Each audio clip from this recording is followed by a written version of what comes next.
Donc, on est rendu au nettoyage vraiment proprement dit final. J'ai attendu un peu avant de nettoyer ma surface que le joint dans le milieu soit légèrement résistant aux doigts. Donc, on sent une légère un raffermissement du joint, mais pour la pierre comme telle, j'ai vraiment nettoyé uniquement le milieu de ma pierre tout de suite après avoir fait mon joint.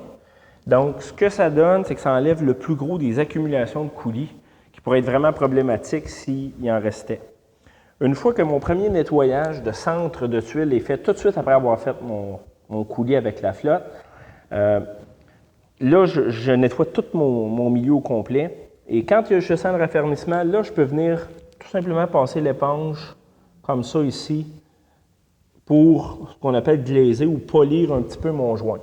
Une fois qu'on est rendu à cette étape-là, c'est important de bien essorer ces éponges pour éviter l'entraînement d'eau. Et après ça, une fois que le joint est beau, là, n'y touchez plus. Souvent, les gens ont tendance à surnettoyer le joint, ce qui va occasionner une migration de sels minéraux en surface, un blanchiment, et le joint va creuser très rapidement. Donc, c'est très important, cette étape-là, d'être prudent, de ne nettoyer après ça que l'ardoise elle-même et d'éviter évidemment de laisser toute accumulation. Donc, vous pouvez travailler d'une façon minutieuse pour enlever des fois dans les petits interstices ce qui pourrait subsister du coulis. S'il y a des fois des petits défauts, on peut venir les arranger comme ça momentanément. Mais quand le joint est beau, là, on n'y touche plus. Alors là, après ça, on vient vraiment nettoyer uniquement l'ardoise avec une belle eau propre.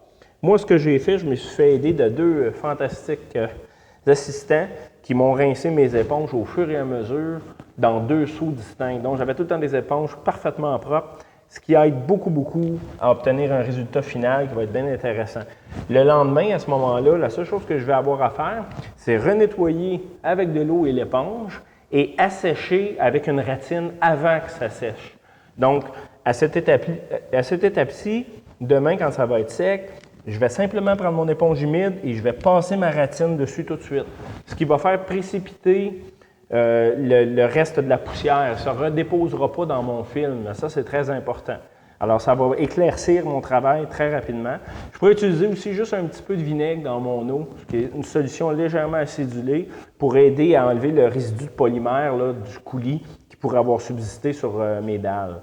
Donc, le lendemain, là, en général, si on fait un bon travail, c'est très rapide à nettoyer. Il n'y a pas grand-chose à faire. Et puis après ça, on va se reparler pour le traitement final au niveau du joint pour le rendre complètement nettoyable.